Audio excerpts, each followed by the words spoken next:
اهلا بيكم. انا حسام سمير بتاع ديزاين. ان شاء الله النهارده هنستكمل مع بعض سلسله الكورس الخاصه بتعلم الفوتوشوب. ده الدرس رقم 8 في الدوره التعليميه ديت، واللي من خلاله هنتعرف مع بعض على اداه التايب تول او ما يعرف باداه التكست تول، وباللغه العربيه هي اداه الكتابه. بالتالي هنتعرف مع بعض على اداه التكست. كمان هنتعرف ازاي ان احنا بنخصص الفونت بتاعنا، ازاي نغير الالوان، ازاي نحل اي مشكله بتقابلنا سواء حابين نكتب بالعربي او نكتب بالانجليش. بالتالي ده الجزء اللي هيتشرح النهارده، فيلا بينا.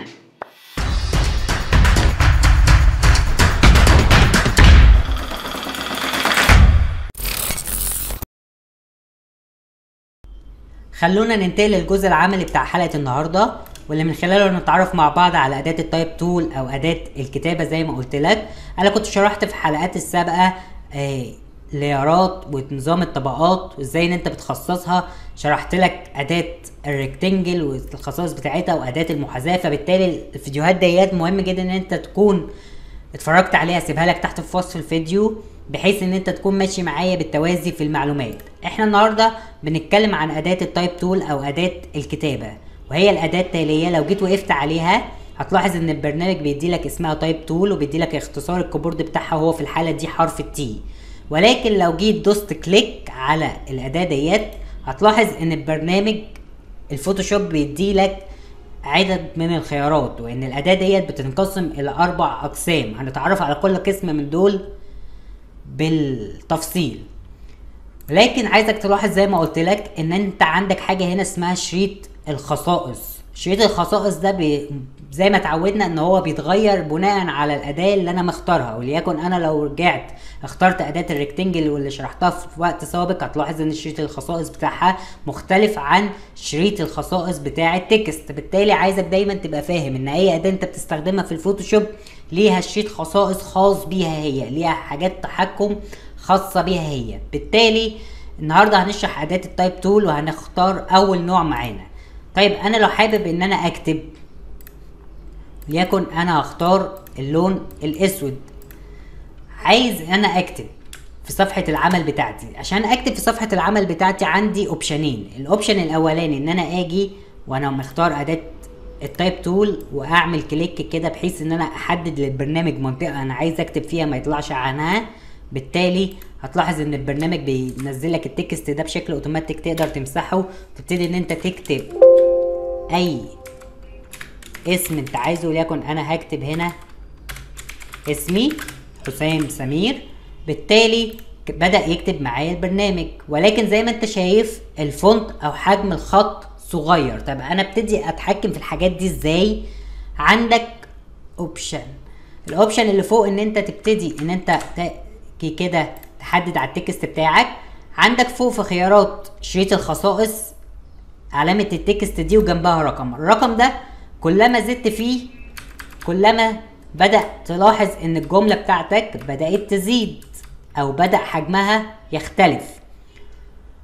عندك كمان في شريط الخصائص اول خانة ديت لو جيت دوست عليها كليك هتلاحظ ان البرنامج بيديلك كل انواع الخطوط اللي انت عامل لها انستول على الويندوز بتاعك او النظام اللي انت بتستخدمه، سواء النظام ده نظام ويندوز مايكروسوفت او نظام مفتوح المصدر زي نظام اللينكس. بالتالي هتبتدي تلاحظ ان انت عندك الفونتس اللي انت مسطبها عندك على الكمبيوتر، ودي تقدر تحملها عن طريق جوجل وان انت تكتب فونتس فري داونلود، فهتلاقي ان في خطوط كتير تقدر ان انت تحملها وتثبتها. بالتالي من هنا اقدر اختار الفونتس، والفونتس ده كل خط وليه مميزاته او كل خط وليه شكله. يعني الشكل بالطريقه دي غير لما اختار فونتس تاني بالطريقه دي وهكذا. وده انت بتبتدي تحدده بناء على ذوقك وبناء على التصميم اللي انت بتصممه. وليكن انا بصمم تصميم سوشيال ميديا، فبالتاكيد عايز خط فيه حركات، خط يلفت الانتباه. ولكن لو هصمم تصميم كارت هيتبع، كارت عمل، كارت مكتب او بوستر، فبالتاكيد عايز خطوط واضحه للعين البشريه، خط ما يبقاش متعب للعين. فبالتالي انت بتبتدي تحدد نوعيه الخط اللي انت هتستخدمها بناء على نوع التصميم اللي انت هتصممه. كمان عندك هنا جنب الخانة اللي انت بتختار منها نوع الفونتس بتاعك هتلاحظ ان في خانة تانية، ودي زي الخانة الموجودة في الوورد، ان هو بيديلك اوزان الخط بتاعك.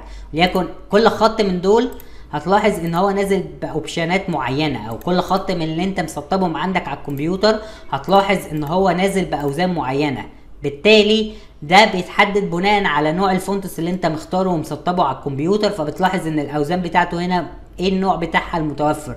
فابتدي ممكن اخليه مايل، ممكن اخليه بولد زيها زي برنامج المايكروسوفت وورد. فبالتالي الحاجات دي بسيطه جدا ان انت تبقى عارفها.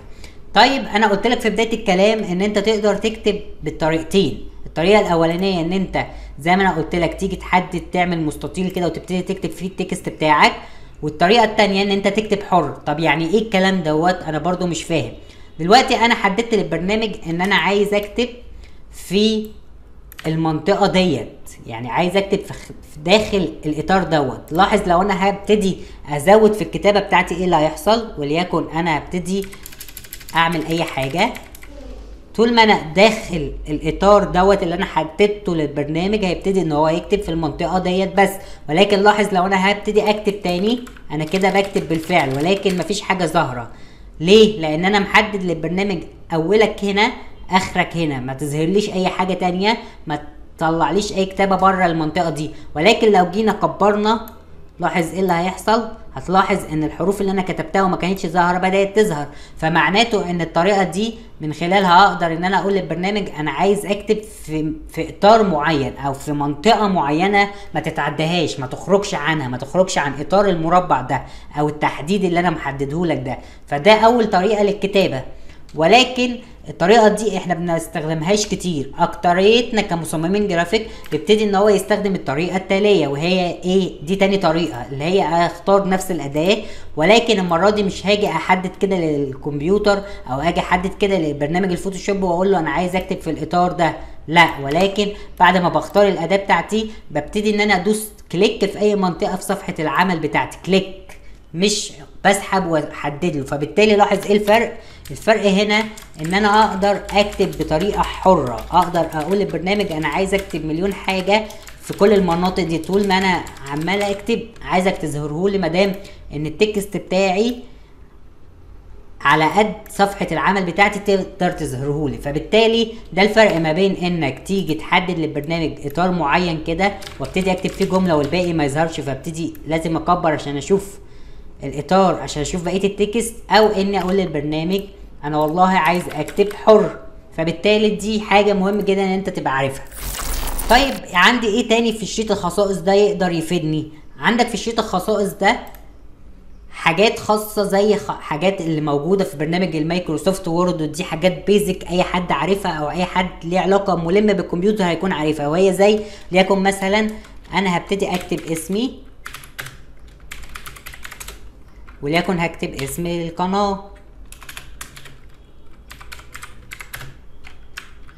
طيب انا عندي هنا الثلاث اوبشنات دول او ثلاث خيارات دول، وبالتاكيد دول المحاذاه بتوع الخط. بالتالي معناته ان انا هنا لو جيت دوست كده قلت للبرنامج عايز المحاذاه لناحيه الشمال، فبالتالي البرنامج عامل لي الجمله بمحاذاه الشمال. طب انا لو عايز اكتب بطريقه منتصف زي الوورد، فبالتالي اختار المحاذاه في المنتصف، فبدا ان هو يقول الجمله دي تبقى في منتصف الجمله دي.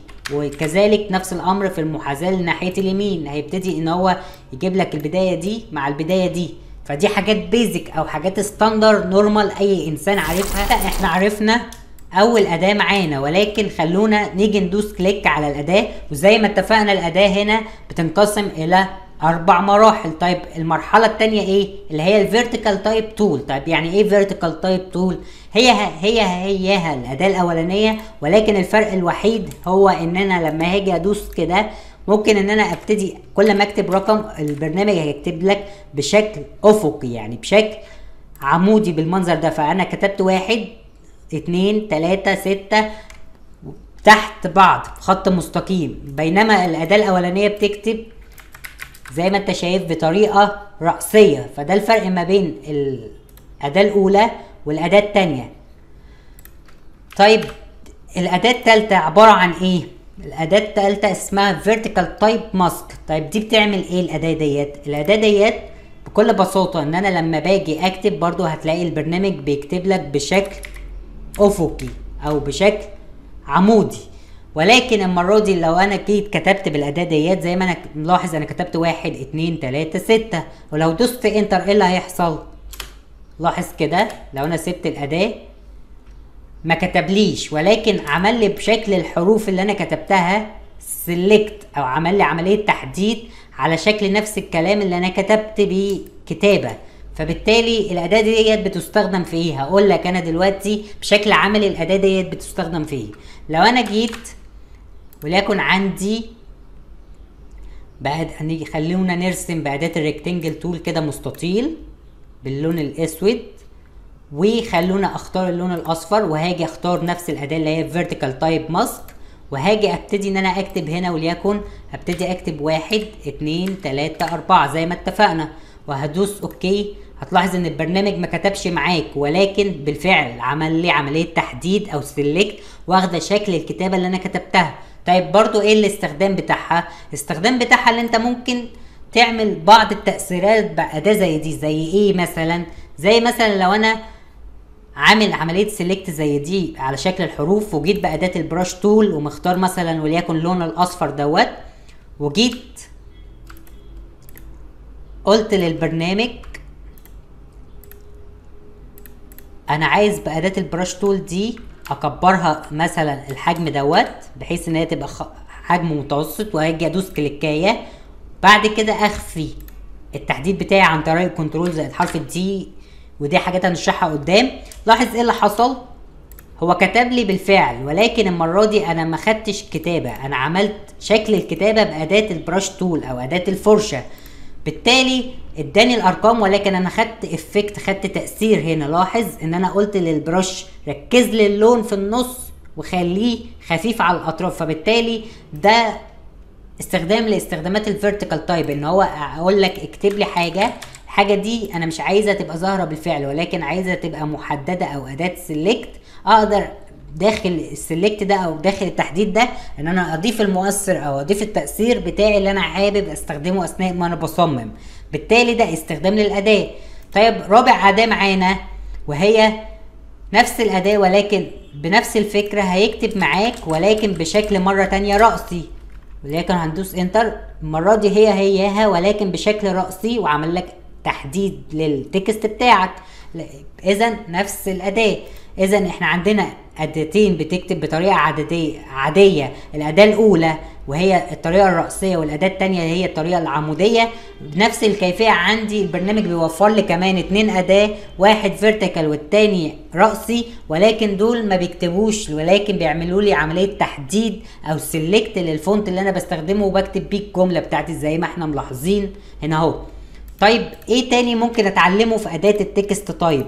اداه التكست تايب تقدر انت تتعلم فيها حاجه كمان مهم جدا ان انت تكون عارفها كمصمم جرافيك، لان حياتك هتكون قايمه عليها. ايه هي؟ خلوني وليكن ان انا اجي اكتب هنا كده اسمي بالمنظر ده. خلوني اكبر لك السايز واغير لك اللون للون الاسود عشان كل حاجه تبقى واضحه معاك. طيب انا كتبت اسمي كده، في تحكمات اقدر اتحكمها في الفونت بتاعي او الخط بتاعي عن طريق ان انا اجي احدد التكست اللي انا كتبته ده كده، وهتلاحظ عندك هنا حاجة زي شكل الكتاب او شكل الفولدر. الكتاب ده لو جيت دوست عليه هيبتدي ان هو يطلع لك صندوق الخصائص ده، وهو خاص بالاداة زيه زي الشيت الخصائص بتاع الاداة دوت، ولكن ده شيت مختصر، بينما الصندوق دوت هو الصندوق اللي فيه كل المعلومات او كل الخيارات الخاصة باداة التكست تايب دي او اداة الكتابة. طيب ايه برضو فايدة صندوق الخيارات اللي اتفتح لي ده، او انا اقدر اعمل ايه من خلاله؟ الصندوق ده بكل بساطة تقدر ان انت تعدل على الفونت بتاعك، تقدر ان انت تضيف اضافات. يعني ايه الكلام ده برضو بشكل عملي؟ وليكن انا زي ما قلت لك انا هنا كاتب اسمي بالمنظر ده. المنظر ده زي ما انت شايف اقدر اتحكم ما بين بعد الجملة الاولانية والجملة التانية لما ادوس انتر، بان انا اجي احدد كده من خلال الصندوق ده. هتلاقي عندك الايه اللي هي فوق الايه ديت، لو جيت كلما زدت في الرقم ده هتلاحظ ان الجملة الاولى بتبعد عن الجملة التانية، وكلما قللنا في الرقم ده لاحظ الجمل بدأت تخش في بعض. اذا اداك تحكم في المسافة. كمان تقدر عن طريق خيار ال VA ده او ايقونة ال VA ده، ان انت تقول للبرنامج ابعد لي الحروف عن بعض. بالتالي بالفعل البرنامج كلما زدت في الرقم كلما بعد لك الحروف عن بعضها. وده المؤثرات اللي بيستخدمها الناس اللي هي بتصمم بوستر، الناس اللي هي بتصمم افيشات الافلام، دايما بتلاحظ ان هما بيعملوا العمله دي في اسم المخرج، في اسم الفيلم ذات نفسه. بالتالي دي تاثيرات تقدر تضيفها على الفونتس بتاعك. طيب اقدر اتحكم في ايه تاني من خلال الاداه ديت؟ اقدر اتحكم في مط الحرف ذات نفسه. يعني ايه الكلام دوت؟ يعني انا مثلا لو معايا جمله زي دي اقدر عن طريق اداه او ايقونه التي ديت، هتلاحظ ان فيها جنبها سهم فوق وسهم لتحت. لو جيت زدت في القيمه بتاعتها، لاحظ ايه اللي بيحصل؟ بيمطلي في الحرف بتاعها. طيب افترضنا انا لعبت بقى في الاوبشنات دي، والاوبشنات دي انا خلاص يعني بوظت في الخيارات ديت لدرجه ان انا خلاص مش قادر ارجع تاني للفونت الاساسي او شكل الفونت الاساسي اللي انا كنت مختاره من هنا في البدايه. اقدر اعمل ده ازاي؟ بكل بساطه تيجي هنا عندك علامه الايقونه اللي هي الشرط دي، لو جيت دوست عليها هتلاحظ ان البرنامج طلع لك القايمه ديت. القايمه دي عندك حاجه اسمها ريسيت يعني انسى كل اللي انا اضفته او كل التلاعبات اللي انا غيرتها في الكامل اللي هنا ورجعها لي الاعدادات الطبيعيه الخاصه بتاعت البرنامج. فبالتالي لو دوست ريسيت لاحظ ايه اللي هيحصل؟ وانا محدد الجمله اهو بالفعل، هاجي هنا على 3 شرط واختار ريسيت، فبالتالي لاحظ البرنامج عمل ايه معايا؟ رجع لي الفونت الستاندر بتاع الويندوز العادي، وفي نفس الوقت لغالي كل الاوبشنات اللي انا كنت اضيفها هنا. فبالتالي لو انت عملت حاجه ومش قادر ترجع فيها، تقدر عن طريق ريسيت ان انت تقول للبرنامج انسى كل اللي انا عملته ده ورجعني للوضع الافتراضي، كانك عملت ضبط مصنع للموبايل. بالتالي اقدر ارجع اختار الفونت اللي انا عايزه وابتدي برضو اتحكم في الفونت، حجمه، بعده عن بعض. فبالتالي ده اوبشن تقدر من خلاله ان انت تتحكم في التايب بتاعك او الكتابه بتاعتك. طيب ممكن استخدم الاداه ديت في ايه تاني؟ لو انا كتبت بالمنظر ده اي جمله، وليكن انا الجمله دي بعد ما كتبتها لاحظت ان انا بادئ مثلا الحرف الاولاني كابيتال والحرف الاولاني هنا كابيتال، بينما بقيه الحروف سمول. في ناس بتحب تكتب كتابه الحروف كلها كابيتال. طيب انا همسك بقى كل حرف بعد ما انا كتبت تكست كتير زي ده وانا عايز احول كل التكست ده كابيتال، همسك كل حرف احوله بشكل يدوي كابيتال؟ بالتاكيد لا. اذا عندك هنا في البرنامج الخيارات دي لو جيت دوست على الخيار ده لاحظ ايه اللي هيحصل في التكست هنا او الكتابه بتاعتنا. البرنامج بالفعل حول لك الجمله كلها بشكل كابيتال او الحروف كلها كابيتال. بالتالي سهل عليك عمليه زي دي. افترضنا لو انت عندك بقى كذا فونت او كذا كتابه، عمليه زي دي هتسهل عليك كتير اثناء ما انت شغال باداه التكست، لان انت اكيد لو انت غيرت رايك اثناء التصميم وعايز كل الفونتس او كل الانفو اللي عندك في الديزاين كلها تبقى بالكابيتال، فبالتاكيد مش تمسك كل جمله تحولها بشكل يدوي. بينما البرنامج تقدر هنا اجي هنا احدد التكست بتاعي واقول له لا انا عايزه كله كابيتال، فادوس هنا يبقى كابيتال، الغي الخيار ده يرجع للوضع العادي اللي هو الكلمه اول حرف كابيتال والباقي سمول. طيب في اوبشن ايه تاني في الاداه ديت او في القايمه دي؟ القايمه دي عندك هنا خيار التي اللي هو عامل زي البولد، لو جيت دوست عليه لاحظ ايه اللي هيحصل؟ عمل لك سمك للخط بتاعك، ده قبل ده بعد. فبالتالي اقدر ازيد سمك الخط بتاعي من خيار ده ان انا افعله. بالتالي كمان عندك خيار هنا ان انا ممكن اقول للبرنامج اعمل لي خط في منتصف الكتابه اللي انا كاتبها دي. بالتالي لو جيت دوست على الايقونه دي لاحظ ايه اللي هيحصل؟ بالفعل البرنامج عمل لك خط في منتصف الكتابه او التكست بتاعك زي الخطوط السرياني او الخطوط اليوناني. فبالتالي هنا الاوبشن ده مهم جدا ان انت تبقى عارف هو بيطلع منين، لانه بيديك تحكمات كامله في الفونت اللي انت بتستخدمه. مره تانية انا جبته منين؟ من شريط الخصائص فوق عندك فولدر دوت او شكل الكتيب ده، لما بتيجي تدوس عليه تقدر ان هو يطلع لك النافذه دي واللي بتدي لك كامل التحكم بتاعك. اخر حاجتين حابب ان انا اشرحهم لك، وهو ان انت زي ما انت بتقدر تكتب بالانجلش تقدر كمان تكتب بالعربي. بالتالي اقدر ان انا اغير لوحة المفاتيح بتاعتي واكتب بالفونت اللي على كيفي. خلوني بس الغي الخط اللي كان في المنتصف ده، وابتدي ان انا اختار اي فونت عندي عربي انا محمله ومثبته عندي على الكمبيوتر، وتبتدي تلاحظ ان بالفعل الاسم بتاعك اتكتب. اقدر اغير حجمه، ازيد حجمه زي ما انا عايز. اخيرا مهمة النهارده او مهمة درس اليوم هي ان انا هتلاحظ ان انا سايب لك تحت في وصف الفيديو البوستر ده. انا كنت صممته وحفظته لك على هيئة الصورة ديت. مطلوب منك النهارده ان انت تحاكي باداة التكست نفس اللي انا كاتب بيه بالطريقه ديت. هتلاقي الصورتين عندك تحت في وصف الفيديو، هتحملهم هينزلوا عندك بالمنظر ده. مطلوب ان انت تكتب اسمك او تكتب تكست بطريقه معينه هنا، بحيث ان التكست ده بعد ما انت تكتبه على البرنامج يكون زي البوستر اللي انا مسيبهولك جاهز، وهتلاقيه برضو عندك في وصف الفيديو. وتحفظ العمل ده وتشاركني بيه تحت في وصف الفيديو. مهم جدا ان انت تشارك بالتطبيق العملي ده عشان معلومه تثبت في دماغك. كمان مهم ان انا اشوف التطبيق العملي بتاعك عشان لو عندك اي مشكله اقدر اقومك فيها او اقدر اساعدك. وبكده خلصنا الجزء ده من الكورس بتاعنا، واللي من خلاله اتعرفنا مع بعض على اداه التايب تول او اداه التكست.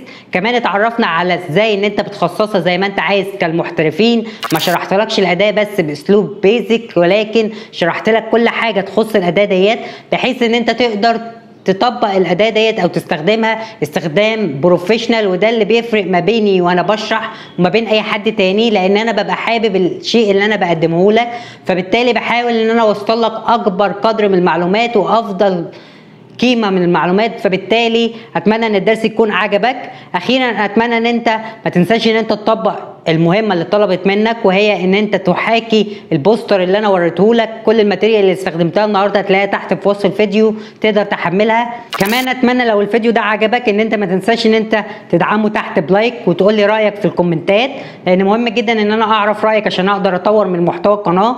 كمان اتمنى ان انت تدعمني عشان الفيديو يوصل لاكبر عدد من الناس. بالتالي لو انت استفدت النهارده ما تنساش ان انت تدوس لي تحت لايك. كمان ما تنساش ان انت تشترك في القناه وتفعل زر الجرس. كان معاك حسام سمير، انا بتاع ديزاين، والسلام امان.